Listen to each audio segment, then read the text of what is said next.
to invite up some of our key partners here as we talk about best practices. So I mentioned Lori Lasky before. Should Lori can come up.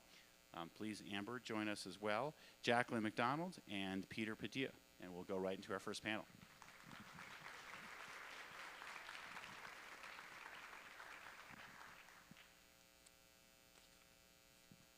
I'll give quick introductions. I mentioned Lori is a county commissioner. She's chair of the San Luis Valley region.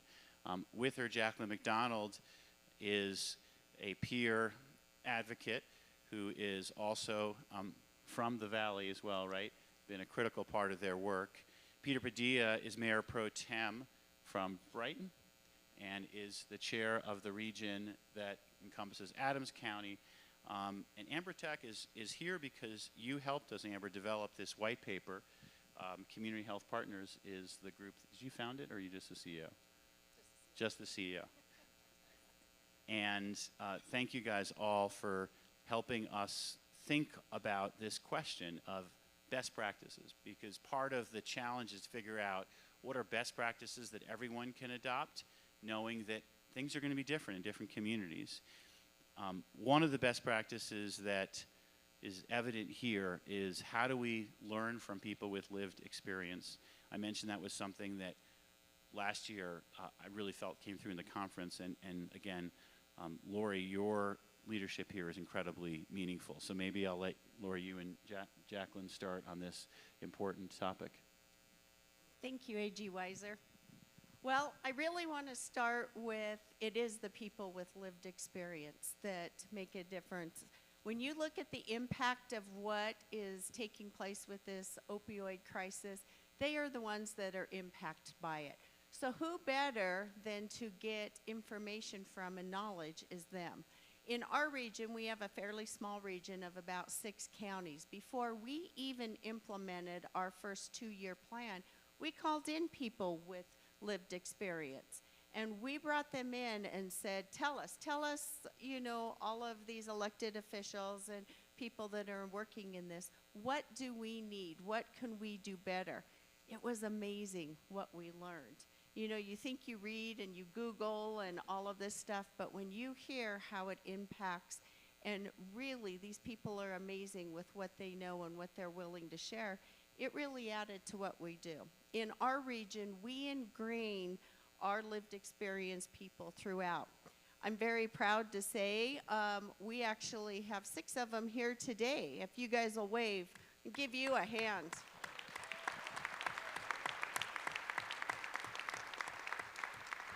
So not only do they assist our council individually, but they are truly ingrained to it. I will ask them, in fact, just yesterday I asked Magay, are we making a difference? They do that. I also want to share, we have 2 part-time FTE employees for our region. Both of them have lived experience.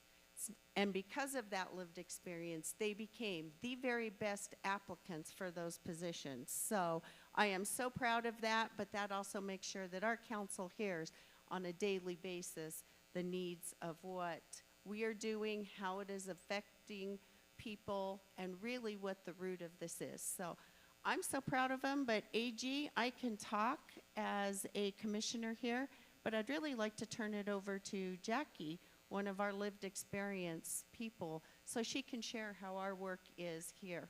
But I can tell you, I am so proud of each of these individuals and what they're doing and the work that they're doing for all of us and for all of you and for all of the people moving into recovery that just quite haven't made it to that stage yet. But we're going to get them there. So, Lori, Jackie? before you turn it over, because a lot of councils are thinking about this, how did you think to turn to people with lived experience, and how did you find people with lived experience to get engaged? Well, we have a lot of great entities in the Valley that were doing this work, and quite honestly, we reached out to them. I have one of them sitting right here, Melissa Dominguez. She works with SLV Recovery, and I called her and I said, hey, I need to know this. I don't know this information. She helped me find some people, and then what I have found is that our peers actually have a wonderful connection with each other.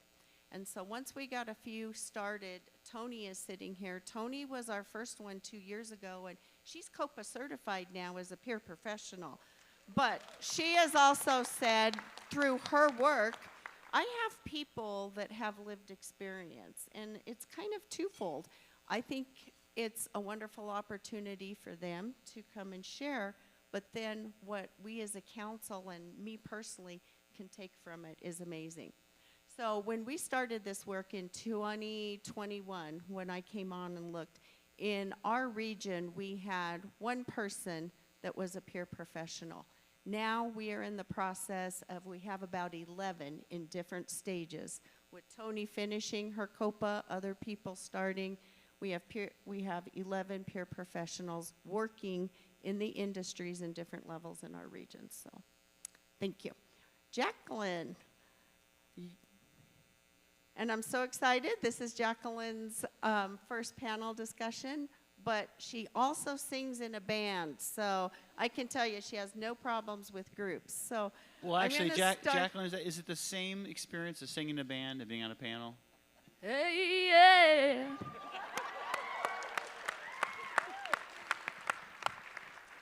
Hi, everybody. It's somewhat similar, but not quite the same, but in a little bit of aspects it is. So yeah, from a person with lived experience, I became a peer support professional the ending of last year in November with Crossroads Turning Points in Alamosa. And a few months later, I was asked to come onto the council, and I didn't know what it was. I had no idea what it was. I was excited that I was asked to come to the council and wanted to know what I could provide. And so they said, we want people with lived experience and that are peers. And so I said, okay, let me join, let me see what I can do. There was several other people that were on the council that I knew that are my fellow peers around the valley. And as peers, we're all each other's friends. Well, we try to be there for each other. We work there together with each other to make a difference for the people in the community. And as part of the council, that not only a part of my job as a peer has it taught me to come together as a community, it's taught me to, you know, we are trying to do this for the community so that they have something to look at and to lean on and to see what is there out there that we can do for them. Because as a person with lived experience, when I was using and I was on the streets, I had no one to turn to. I went to the hospital several times. I was in detox 7 times, and the exact same detox that's employed me right now. And I had no one there for me. And I prayed and prayed for someone to be there for me that I could talk to. And no one knew how to deal with someone like me in that case. Like, they just didn't know what to do. Because with people without lived experience, they really don't know what to do with a person that's suffering from drug and alcohol abuse or addiction. They just don't. And that's where we come in. We are here to teach people and educate people how we can be there for those suffering. And it warms my heart that we can coach, motivate, inspire for success for our community. And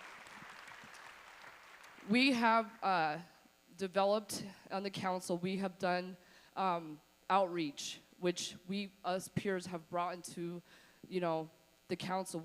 Those are the ideas that the council has asked for us. They say, what kind of ideas do you have that we can do for the community? And I said, as well as the other peers, we need to come together. Let's do some outreach. Let's do festivals. Let's do whatever we can. In fact, this last Friday night, we had our first San Luis Valley sober night out, which was the game night. Yep.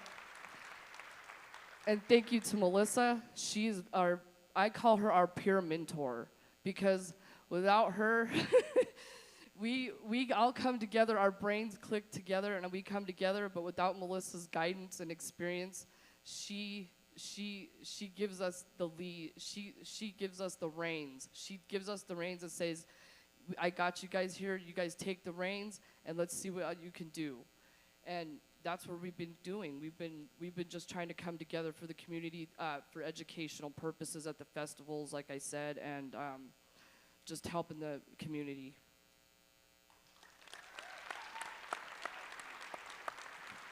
So, A.G. Weiser, I would probably end, I don't see how you could do this work without having lived experience involved. I think it's one of the most critical aspects that we did.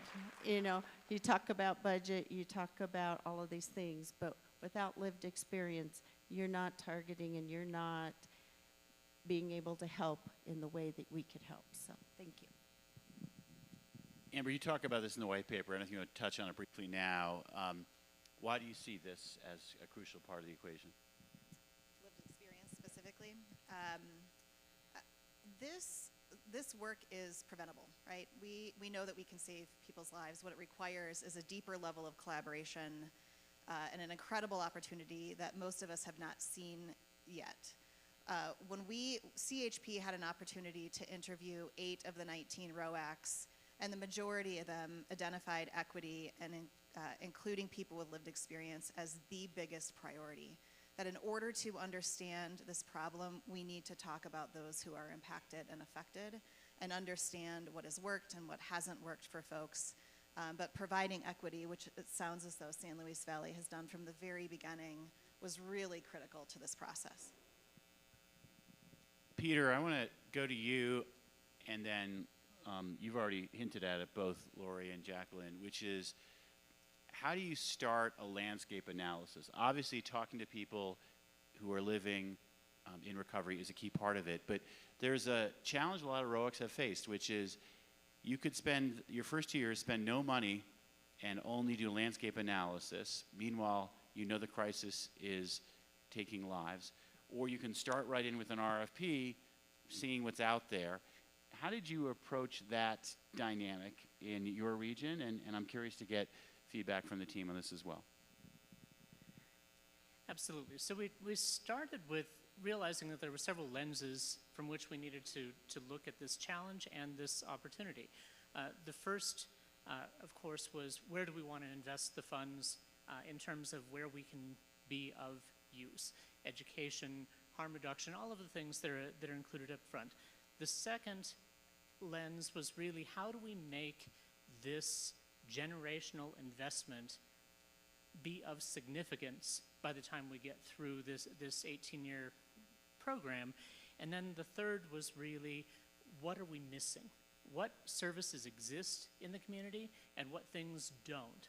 And we realized that as we started to look at that set of lenses, look at the challenge across the board, we needed to make, in addition, some decisions about how to get money into the hands of people doing the work immediately, as well as reserving money for that long term. So we made a decision up front to spend about half of our allocation immediately against those RFPs. Who's already doing work in the community, who would value immediately from dollars in their hands, but then with the reserve, how can we begin to look at long-term investments? How can we begin to look at larger partnerships to make those significant and sometimes capital investments over a period of time?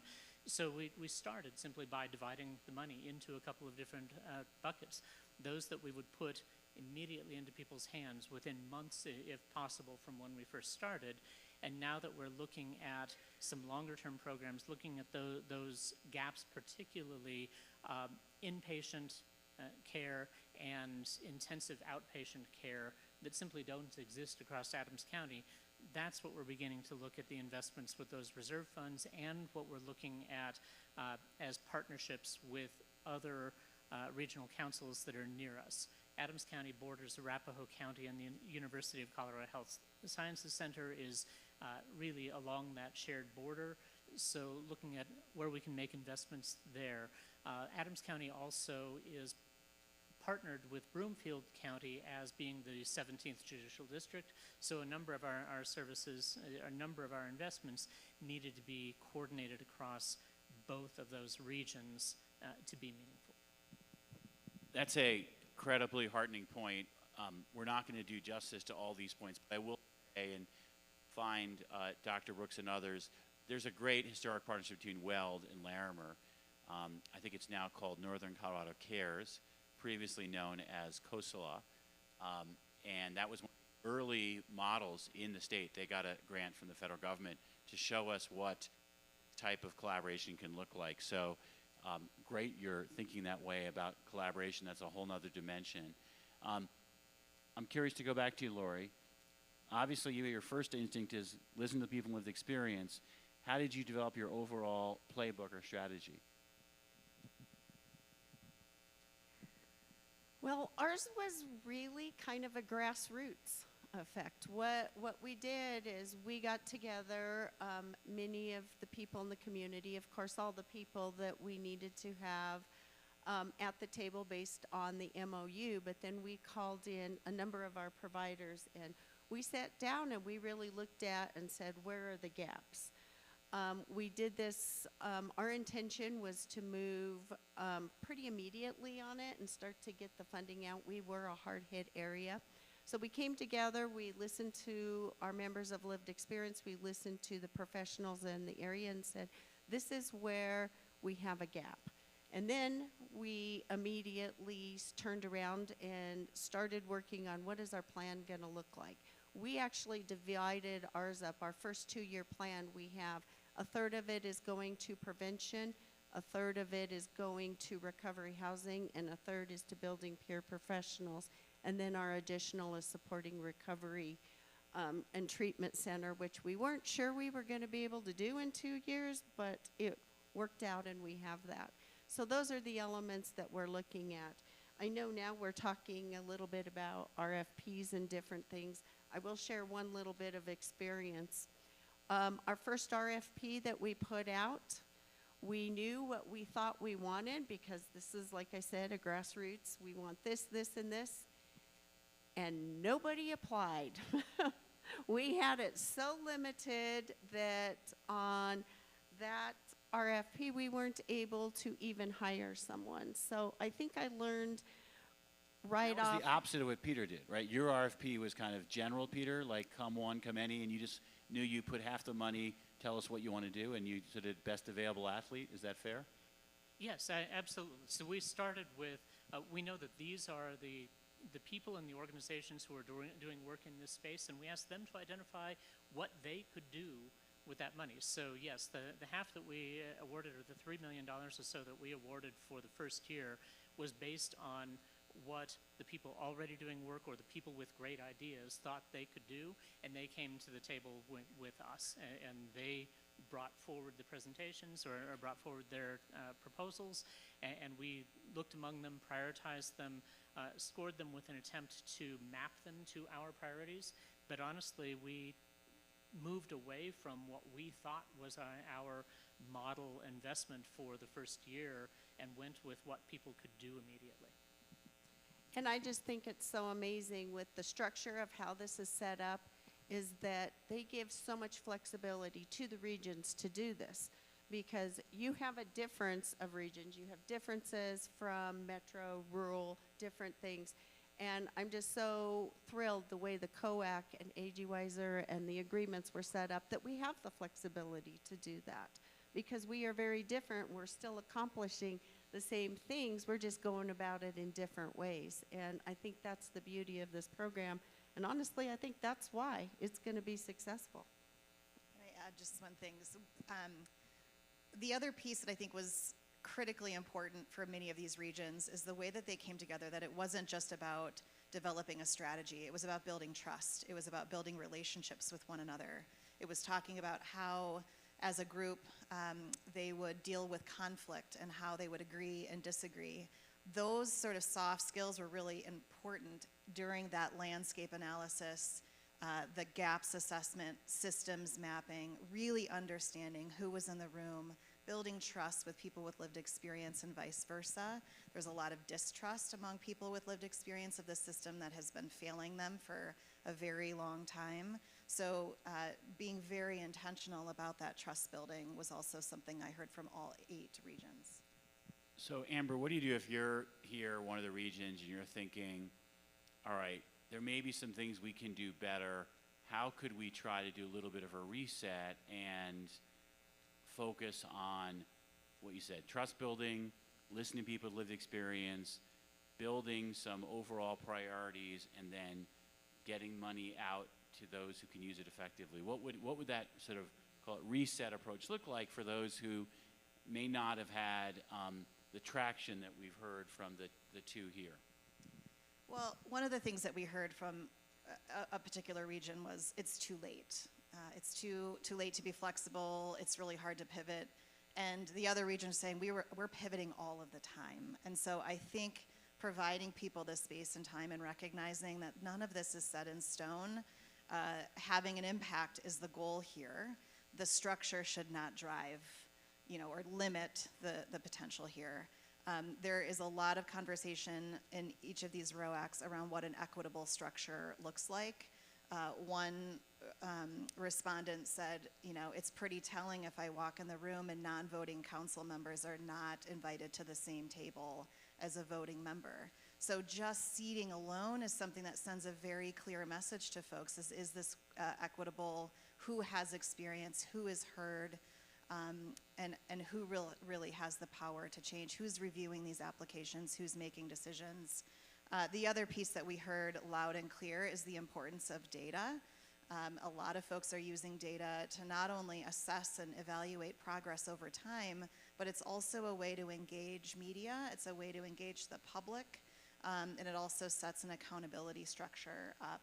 And I would just want to mention one other piece that we heard. Nearly every ROAC that we spoke to, public health is at the center of these conversations. They're driving strategy. Communities are looking to them for previous information and data. Only one is not using public health as a way of driving the approach. I want to pick that point up, and I want to first go to Lori and then Peter, because this is a related point, which is how can you as a ROAC, for those who aren't acronym friendly here, it's the Regional Opioid Abatement Council. We have the COAC, which is the Colorado Opioid Abatement Council. That's the state level body, but each region has their own council. And that council has a challenge. Who is the administrative staff? What is the infrastructure so that the RFPs we're talking about, or the data collection, or the expertise that is necessary is used effectively? Different councils have found different ways to support their work. You mentioned yours already, Lori. The employees that you hired, and I just want to give Lori a huge shout out because you spend a ridiculous amount of your time as well. So let's start with that. You have volunteered a lot of your time to do this. Then you've hired some people and lived experience. Have you gotten your public health department also involved? So how have you put all that together? Yes, we do. In fact, our Alamosa County Public Health Department is here in the room today, so we're excited to have that. And all of the public health department representatives in the region sit on our council. So we work in conjunction with a partnership that was already created around public health, and they're coming in, and they're really doing a lot of work in our prevention area, in our prevention subcommittee. Hold one sec. For those who are trying to keep score, Lori did what Amber talked about. They've got how many people who sit on your council total? This is always interesting. We have a very large council. We have about 55 people. Of that, 21 of them are voting members, but a lot of the power of our council is our other people. And how do I say this? If it wasn't for the MOU, we wouldn't even make the distinction between voting and non-voting. We actually work on a consensus. Most of the things that we've passed, in fact, everything that we have passed, has pretty much a consensus from the whole group. Yes, we do the official, take the tallies in case we have a open records request or something of that sort. But I really feel like we work together on that, and we really rely on those entities, those professionals that are coming in and working. So does that answer the question? It does. It's a large one. Would I do it again? No, I'm not sure, but. So you brought in all the public health directors. You brought in people with lived experience. There's obviously the 21 key voting members. That adds the numbers up. And then you have volunteered a ton of your time. You've gotten support from sounds like a part-time coordinator as well. It's an impressive model. Peter, how have you done it? So we have an interesting challenge or opportunity in that our ROAC also aligns with our county boundaries. So Adams County is the full of the region, which really has driven us to create essentially a three-tiered model for participation. Our elected officials, our directors of the health department and social services department, representatives from the DA's office and from the courts in the judicial district, and then from our police departments make up the core council. Putting county commissioners to whom the directors report onto a council with the same voting rights can create some opportunities. So we've also attempted to work as often as possible in a collaborative setting, reaching consensus and voting only when we actually need to cast a vote. I believe every vote we've cast has been unanimous, so we've been successful at that. But elected officials and well-meaning people for whom this is a corner of their responsibility have limitations in what our knowledge is, what the depth of our exposure is, what kinds of decisions we can make, and wanting to be as open as possible, we created an additional tier of people who are actually advisors, who are professionals in the space, the people with the lived experience, but also our county attorney who provides some legal advice to the council and some contract advice to the council. Representatives from the county finance departments, because the county serves as our fiscal agent in issuing the contracts against the RFPs. We have representatives from the Colorado Department of Public Health, from the University of Colorado Health Center, other professionals who are engaged in the space are providing the advice. They're doing some of the detailed analysis, not only of what we need, but of what the response is to that request for proposal is. They provide some scoring around, do these proposals meet our goals? Are they measurable? Can they make progress? Are the organizations substantial enough? Are they well enough organized? And do they have the goals in mind that we're trying to deliver? And then some of the people who have applied have been youth-based organizations, so trying to get youth input as well as adult lived experience. But even that requires some coordination. That's a lot of people to bring to the table. So the way we've been able to make this work actually is to engage with a backbone organization. So the Rocky Mountain Partnership serves as our staffing for the organization. They do first, that data analysis that we talked about. They provide the dashboards, they provide the data for the council to work with, but they also do all of that coordinating of meetings. These need to be open meetings. We need to be compliant with Colorado Sunshine Law. We need to notice those meetings. We need to have spaces in which to operate, and we need communications at a full-time, constant professional level. So we have just an amazing staff from Rocky Mountain Partnership that provides all of those pieces, but they also have the relationships to all of those applying entities. They're able to develop the relationships and say, okay, here's the demonstrated need. They're able to assist with how that request for proposal can come in. They're able to assist with making those scoring matrices and the presentation of that information back up through the council to the elected officials, something that we can consume in a normal session. We don't have the ability for that group of elected officials to meet for multiple hours, week over week, to get all of that information put together. So our backbone organization puts that together for us, coordinates the meeting, and makes the presentation so that we can understand it quickly and make decisions, fully informed decisions. Amber, those are two pretty different models of how to manage the infrastructure and ongoing work. Any overall thoughts you want to say in terms of just thinking broadly for regions out there who are thinking about pivoting? And by the way, we're only 2 years in an 18-year cycle, so there's plenty of time to pivot, and some groups will pivot multiple times over this, obviously. So what would you say to think about as you try to put together the right plan?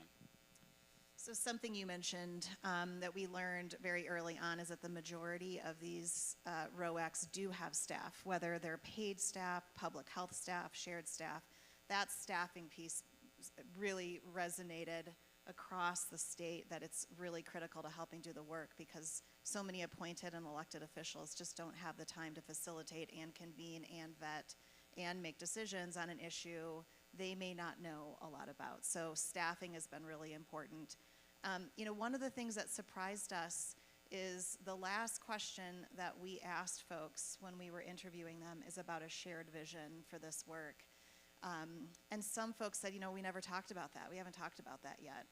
And that shared vision and shared terminology is really helping drive most people, where there is a clear strategy and they're understanding the data that needs to be collected and shared. So having a shared vision is really important. And so I would say if ROACs haven't done that yet and been very specific about how they want their community to look in 18 years or 20 years to get closer to that. And then just as you mentioned earlier, some other folks, in terms of how you pivot, some folks are really using a framework around Tuckmans, right? When you start forming and storming and norming, those are really important conversations along the way that both staff, voting members, non-voting members are starting to have. It's very common to start storming at this stage. We've all been at this work for the last couple of years. So a part of that pivoting is really understanding how we're in this together. I mean, it's one thing I think Bob shared this morning. There's a real sense that this isn't just regional work, that we are in it together as a state. We must continue to find ways to learn from one another and to share some of these ideas. And everyone mentioned the Attorney General's office and their staff as being really critical to helping them navigate these challenges, because every ROAC is currently experiencing some level of challenge.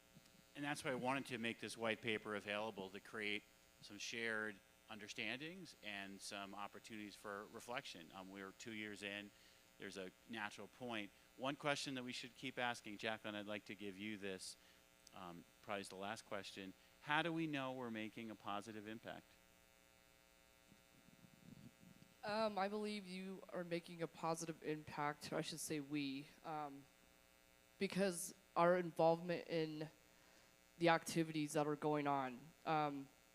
The council has included us as, members of society to be involved in what goes on and what is asked, or what, their interests are. Just like I said, our word of asking, can we do this? Can we do that? Can we bring this to the table? It gives us a voice. It gives us a voice to be heard, not only by the community, but, as a council member.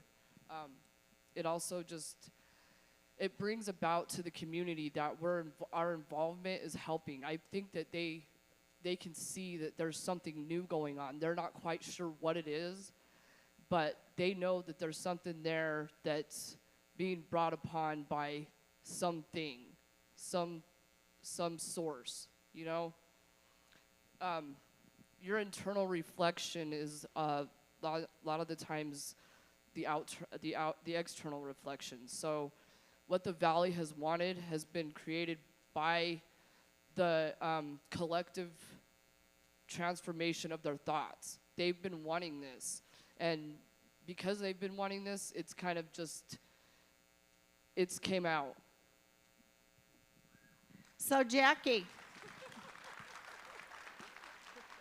great answer. I want you to tell me in 30 seconds from your heart how you feel this has changed. And let's be specific.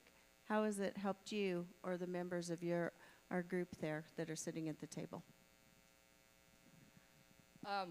Deep down, I feel a sense of accomplishment as a peer, first and foremost, as a peer.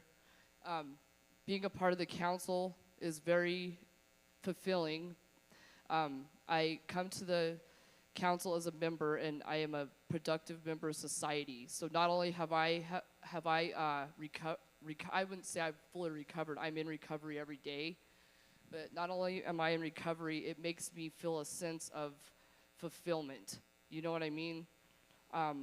it just brings joy to my heart, and it just makes me want to continue to strive forward for the community and the people that need us, the people that need education, the people that need the naloxone trainings, the people that need, you know, things that we can provide. Not only that the community is there for, but us peers can provide. Us peers can only provide these certain things that the rest of the community can't, and that's our lived experience.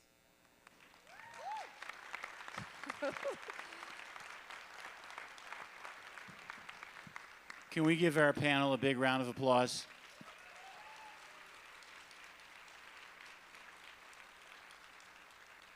And in a I just also suggest a standing ovation for our panelists, for that singing voice and for the leadership that we've seen today.